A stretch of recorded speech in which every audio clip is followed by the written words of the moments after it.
history celebrates offensive weapons, the tanks that broke through lines, the bombers that leveled cities, the battleships that ruled seas. But the conflict between 1939 and 1945 was won as much by weapons that defended as by those that attacked.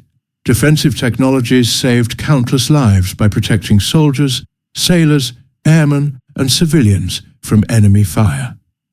This is the story of the weapons and technologies that didn't make headlines, but made survival possible: the armor, the shelters, the detection systems, and the countermeasures that turned certain death into survivable combat. Between 1939 and 1945, defensive innovation accelerated as rapidly as offensive development. For every new weapon designed to kill, engineers developed countermeasures to protect. Radar detected bombers before they arrived. Body armor stopped bullets and shrapnel. Camouflage hid positions from observation. Smoke screens obscured movements. Air raid shelters protected civilians. These unglamorous technologies, often overlooked in military histories, saved thousands upon thousands of lives and altered the strategic calculus of warfare. The steel helmet represents the most basic yet effective defensive weapon of the conflict. Before widespread helmet use, head wounds accounted for a disproportionate percentage of combat deaths. Steel helmets worn by every major combatant reduced fatal head injuries dramatically. The American M1 helmet, German Stahlhelm, British Brodie helmet, and Soviet SSH-40 all shared a common purpose: protecting soldiers' heads from shrapnel and debris. The genius of the steel helmet lay in understanding battlefield threats. Most head injuries resulted not from direct bullet hits, but from shell fragments, debris, and indirect fire. A steel shell thick enough to stop rifle bullets would be too heavy to wear. Instead, helmets were designed to deflect and absorb the energy of shell fragments, traveling at lower velocities than bullets. Studies conducted during the conflict demonstrated helmets' effectiveness. Head wounds decreased by approximately 75% among troops wearing steel helmets compared to those without. Thousands of soldiers survived wounds that would have been fatal without helmets. The dented helmet that saved a soldier's life became an iconic image, proof that simple, defensive technology worked.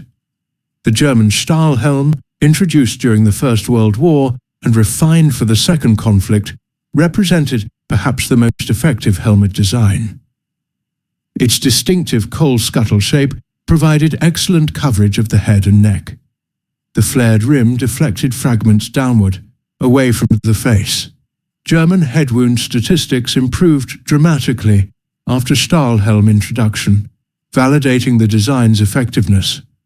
The British Brodie helmet, with its characteristic wide brim, protected against overhead shell bursts, the most common source of head wounds in trench warfare. While less effective than the Stahlhelm against side impacts, the Brodie excelled at deflecting fragments from above. Commonwealth forces wore variations of this design throughout the conflict. Body armor, absent from battlefields since medieval times, returned during the conflict in response to specific threats. The flak jacket, developed primarily for bomber crews, protected against anti-aircraft shell fragments, flak, that tore through aircraft fuselages. These vests couldn't stop bullets, but effectively stopped lower velocity fragments that caused most aircrew casualties. Flak jackets used overlapping plates of manganese steel or layers of ballistic nylon to absorb fragment energy. The M1951 flak vest, introduced late in the conflict, weighed approximately 8 pounds, heavy enough to protect but light enough for extended wear. Aircrew wearing flak vests experienced significantly reduced casualty rates from anti-aircraft fire. Tank crews faced unique threats from fragments penetrating armor or spalling, metal fragments thrown off the interior surface, when armor was struck. Armored vests protected tankers from these internal threats. While crude by modern standards, these vests reduced serious injuries from armor penetration that didn't completely breach the tank. The Soviet Union developed the SN-42 steel breastplate for assault troops, a two-piece steel armor that protected the chest and back. Weighing nearly 8 pounds, the SN-42 could stop pistol rounds and low-velocity fragments. Soviet assault engineers and stormtroopers wore these breastplates during urban combat, where the weight penalty was acceptable given the protection provided. The psychological impact of body armor shouldn't be underestimated. Soldiers wearing protective equipment fought with greater confidence, knowing they had some defense against enemy fire. This improved morale and combat effectiveness beyond the pure physical protection armor provided. Defensive technology affected psychology as much as physiology. Radar, radio detection and ranging became perhaps the most important defensive technology developed during the conflict. The British chain home system, operational before the conflict began, could detect aircraft at ranges exceeding 100 miles, providing crucial early warning of German bomber raids. This defensive technology saved Britain during its darkest hour. The strategic impact of radar was immediate and profound. Instead of maintaining standing patrols that exhausted pilots and wasted fuel, British fighters could remain on the ground until radar detected incoming raids. Controllers used radar data to vector interceptors precisely to enemy formations. This defensive application of technology multiplied British fighter effectiveness during the Battle of Britain. Germany developed sophisticated radar systems for air defense, including the Würzburg precision tracking radar and the Freya early warning radar. These systems directed night fighters and anti-aircraft guns with unprecedented accuracy. German radar-directed flak became devastatingly effective, forcing Allied bombers to develop countermeasures. Naval radar transformed surface and anti-aircraft warfare. Ships equipped with radar could detect enemy vessels and aircraft beyond visual range, providing defensive warning that prevented surprise attacks. Radar-directed anti-aircraft fire proved far more accurate than visual aiming, particularly at night or in poor weather. Airborne radar enabled night fighters to intercept bombers in darkness. The British Mosquito and German EF-110 night fighters equipped with radar could find bombers that would otherwise be invisible. This defensive application of radar made night bombing far more costly and hazardous for attackers. The integration of radar into defensive networks created the first modern air defense systems. Radar detection, radio communication, and fighter direction combined to create layered defense that made bombing increasingly costly. This defensive technology didn't prevent all attacks, but it made them far more expensive for attackers. Anti-aircraft artillery, flak, defended cities, military bases, and naval forces from air attack.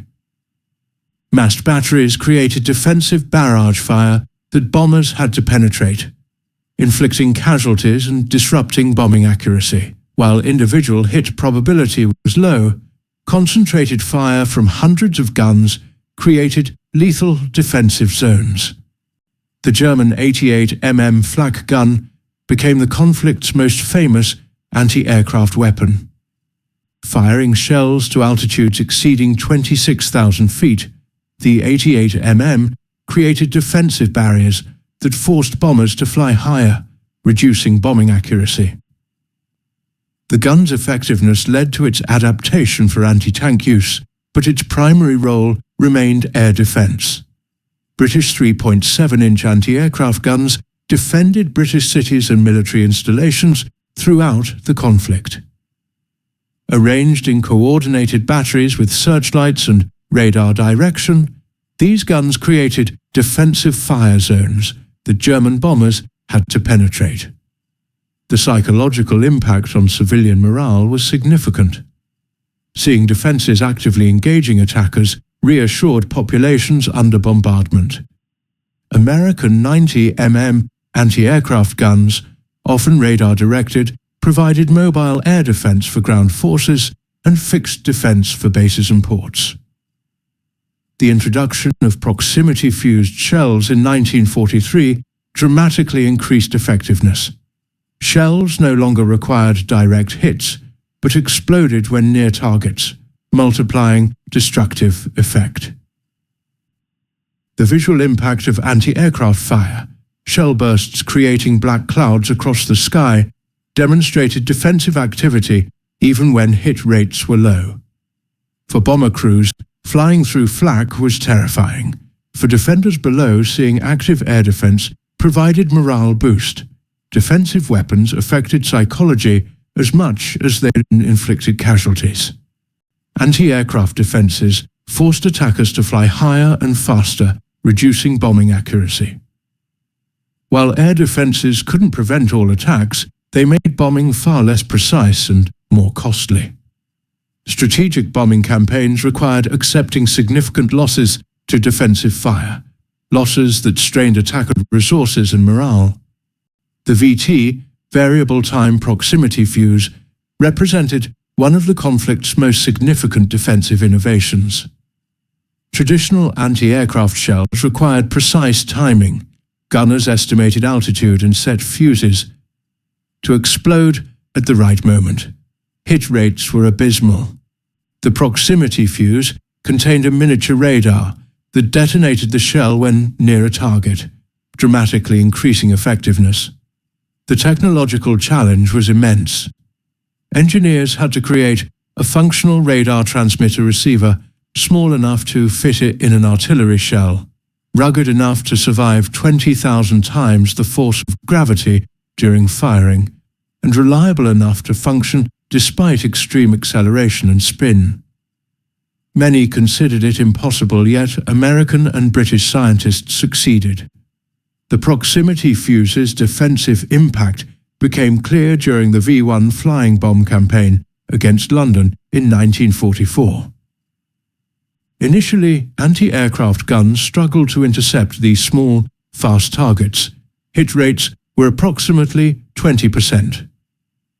After proximity-fused shells became available, interception rates soared to over 80%. A defensive technology developed years earlier was now saving thousands of civilian lives weekly. In the Pacific, proximity fuses transformed naval air defense against kamikaze attacks. Japanese suicide aircraft, which had terrorized the fleet with conventional fuses, suddenly faced vastly more effective defensive fire. Ships equipped with proximity-fused ammunition could create defensive barriers and destroyed attackers before they reached targets. The numbers were dramatic. Proximity-fused ammunition required an average of 100 shells per aircraft destroyed compared to 2,000, 3,000 shells with time-fused ammunition. This 20-fold improvement in efficiency meant defensive fire that had been marginally effective became devastating. By 1945, proximity fuses were being produced at 40,000 per day. Civilian defense became crucial as strategic bombing targeted cities. Air raid shelters protected non-combatants from bombs and fragments. The British Anderson shelter, a corrugated steel structure buried in gardens, could be assembled by homeowners and provided effective protection from everything except direct hits. Morrison shelters, designed for families without gardens, consisted of steel tables that doubled as indoor shelters. During raids, families sheltered under these reinforced tables that could withstand a house collapsing around them. These simple defensive structures saved countless civilian lives during the Blitz and V-weapon campaigns. London's underground stations became mass shelters, housing thousands during raids. While not designed as shelters, the deep tunnels provided excellent protection. Government initially discouraged shelter use in underground stations, but relented as civilians sheltered there regardless. The underground shelter system became an icon of civilian resilience. German cities developed extensive shelter systems as Allied bombing intensified. Concrete bunkers, reinforced basements, and purpose-built shelters protected civilians from raids. Some shelters could accommodate thousands. The Hochbunker towers in cities like Hamburg and Berlin still stand today as monuments to defensive engineering.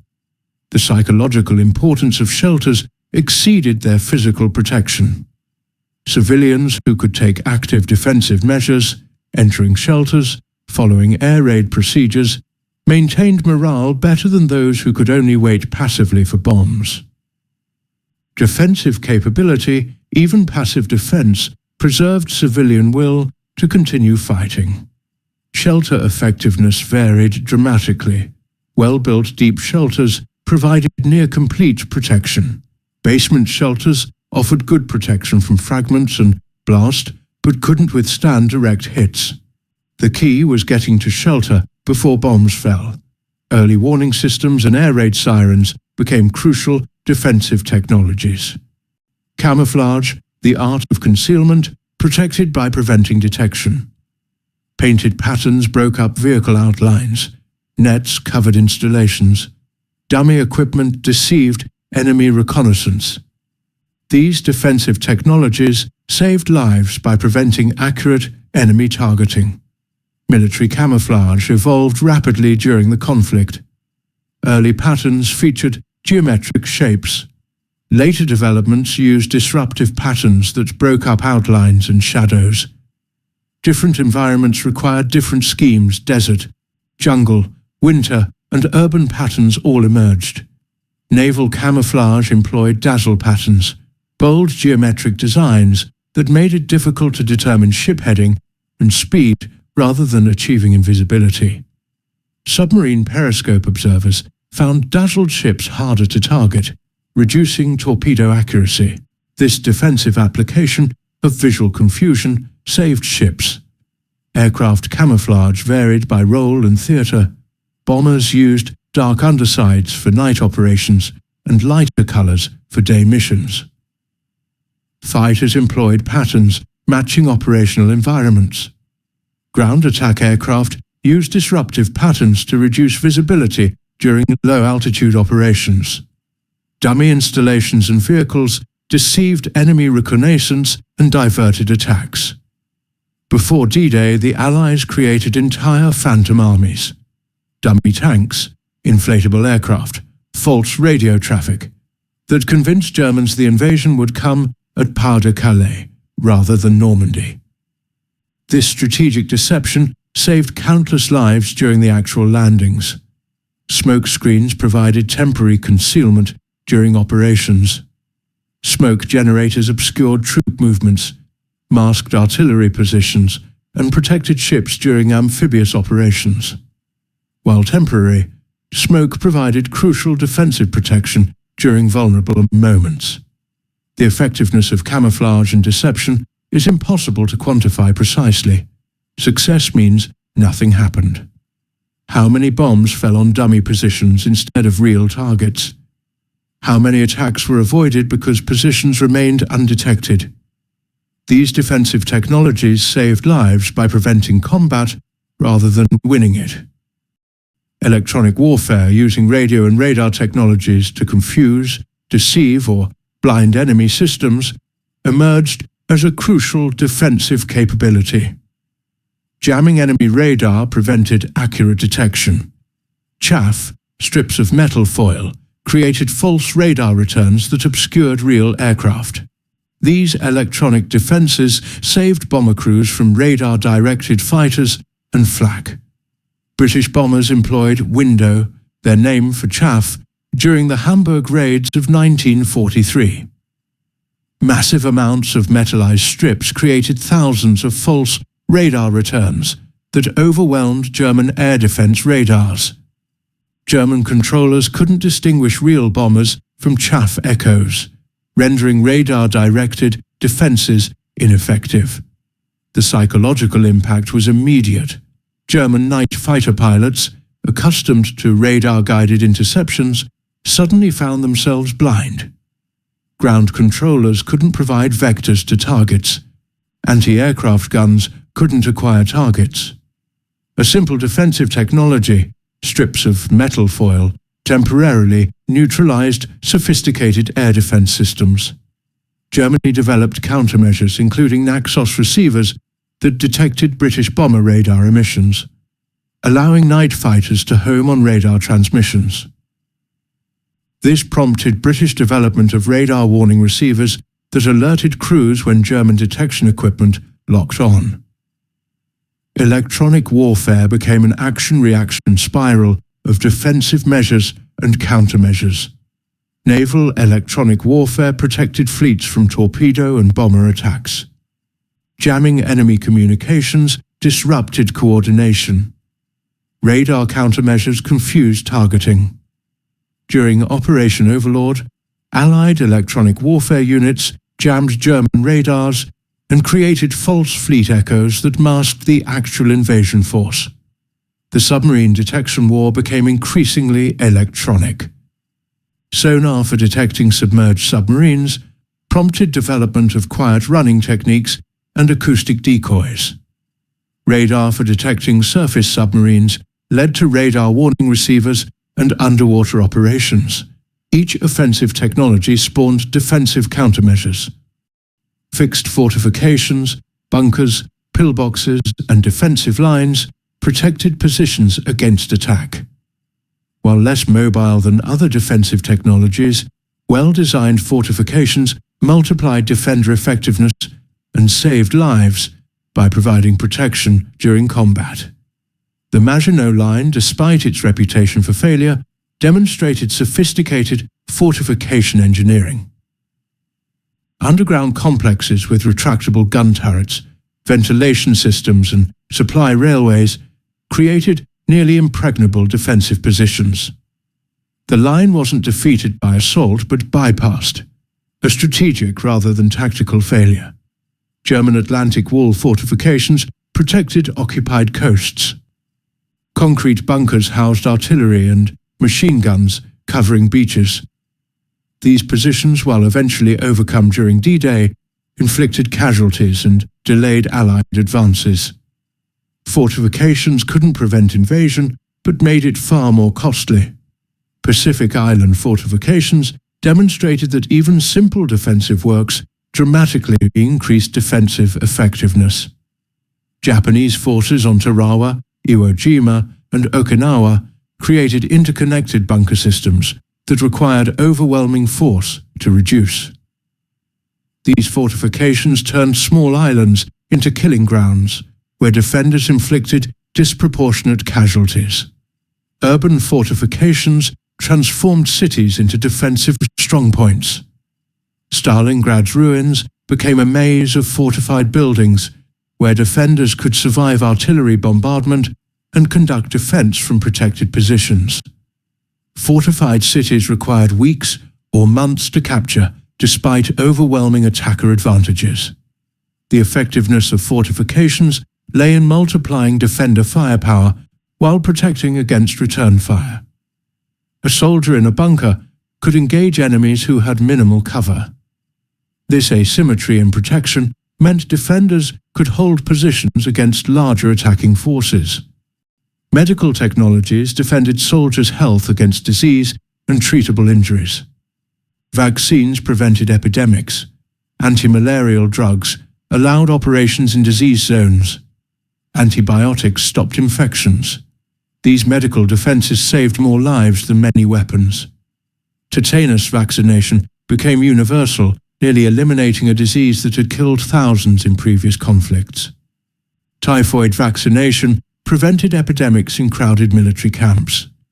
Yellow fever vaccination enabled operations in tropical regions where the disease had previously made sustained campaigns impossible. Anti-malarial drugs, particularly atabrine when quinine supplies were disrupted, allowed Allied operations in the Pacific and Burma, where malaria had previously incapacitated entire units. Strict enforcement of preventive measures, mosquito netting, repellents, protective clothing, reduced disease casualties dramatically. Penicillin, mass-produced from 1943 onward, revolutionized wound care. Infections that would have required amputation or caused death now healed with antibiotic treatment. The availability of penicillin during D-Day and subsequent operations saved thousands of lives and returned wounded soldiers to duty. Blood plasma enabled treatment of shock and hemorrhage on the battlefield. Soldiers who would have died from blood loss before reaching surgical facilities now received plasma transfusions from medics minutes after injury. This medical defense against hemorrhagic shock improved survival rates dramatically. Sulfur drugs, introduced before penicillin, provided the first effective treatment for bacterial infections. Every soldier carried sulfur powder in their first aid kit to apply to wounds immediately. This simple defensive measure prevented infections before they could take hold. Water purification technologies prevented dysentery and typhoid, diseases that had killed more soldiers than combat in previous wars. Portable purification equipment allowed armies to operate in areas without safe water supplies.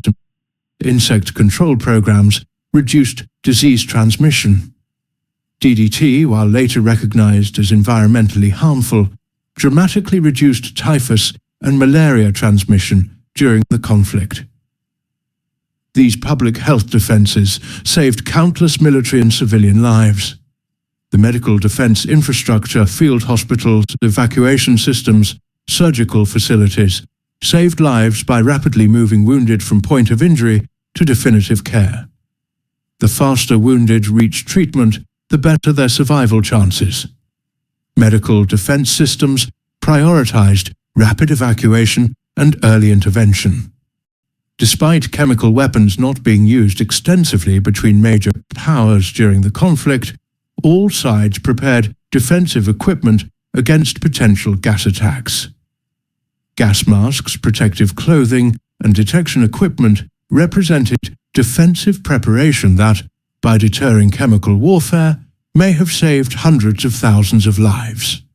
Every soldier, sailor, and airman received chemical warfare training and protective equipment. Gas masks could protect against most chemical agents if worn properly.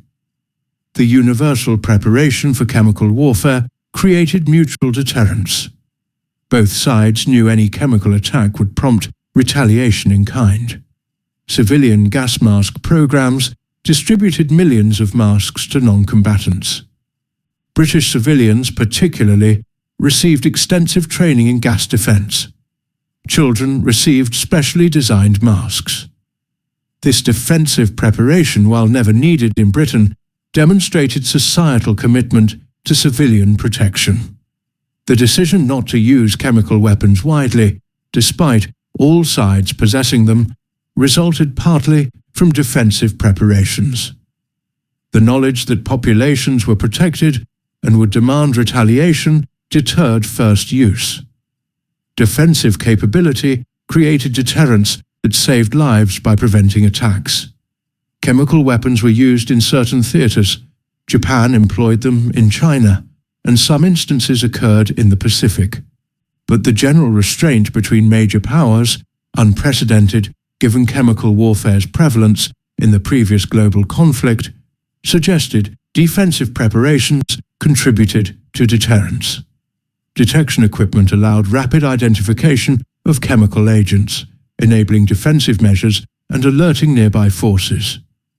Chemical reconnaissance units monitored for gas attacks, providing early warning that could save lives through rapid response. Decontamination procedures and equipment allowed forces to operate in contaminated areas or recover from exposure. While no defense is perfect, the comprehensive chemical defense systems, prepared by all major powers, represented significant investment in protective capability. The conflict demonstrated that defensive technologies save lives as surely as offensive weapons take them. Steel helmets, body armor, radar, proximity fuses, air raid shelters, camouflage, electronic warfare, fortifications, medical advances, and chemical defenses each contributed to survival. The statistical evidence is compelling. Head wound fatalities dropped 75% with steel helmet use. Proximity fused ammunition increased anti-aircraft effectiveness 20-fold. Radar-directed defenses made bombing far more costly. Penicillin reduced wound infection mortality dramatically. Air raid shelters saved thousands of civilians. These weren't marginal improvements, they represented fundamental increases in survivability. The psychological importance of defensive technologies matched their physical protection. Soldiers fight more effectively when protected. Civilians endure bombardment better when sheltered. The knowledge that defensive measures exist, that survival isn't purely random, maintains morale and will to continue fighting. The conflict's defensive innovations created the foundation for modern protective technologies. Today's body armor traces lineage to flak jackets. Modern air defense systems evolved from radar and proximity fuses. Contemporary fortifications reflect lessons learned in Pacific bunkers and Atlantic wall positions.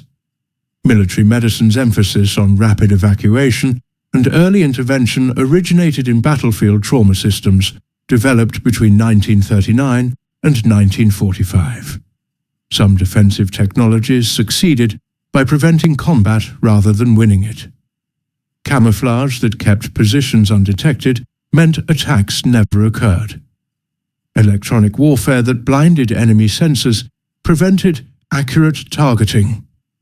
Strategic deception that misdirected enemy planning saved lives during actual operations.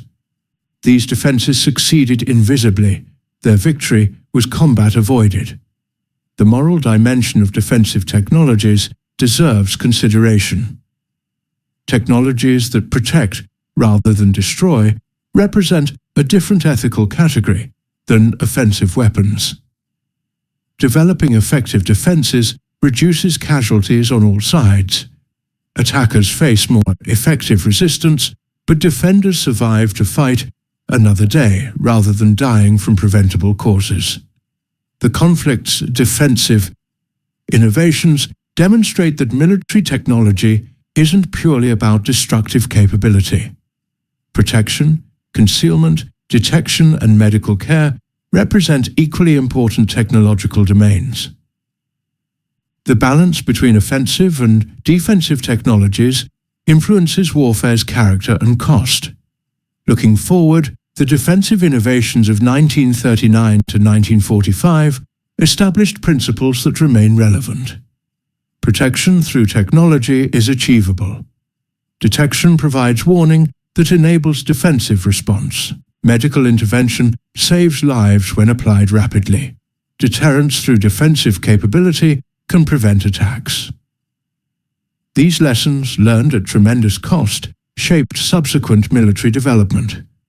The soldiers, sailors, airmen, and civilians who survived the conflict often owed their lives to unglamorous defensive technologies. The helmet that deflected fragments, the shelter that withstood bombs, the radar that provided warning, the antibiotic that prevented infection, the camouflage that prevented detection, the proximity fuse that destroyed attackers. These technologies didn't win glory, but they saved lives, tens of thousands of them. In the final accounting, defensive weapons of the conflict matter as much as offensive arms. They represent humanity's instinct for preservation alongside our capacity for destruction. Understanding these defensive technologies reveals the complete picture of technological warfare, not just how to destroy, but how to protect, survive, and ultimately prevail while minimizing casualties. The legacy of defensive innovation between 1939 and 1945 lives on in every modern helmet, every air defense system, every protective vest, every early warning radar, and every rapid medical response protocol. The defensive weapons that saved thousands of lives during the conflict continue saving lives today. A testament to the ingenuity and humanitarian impulse that coexists with warfare's terrible necessities.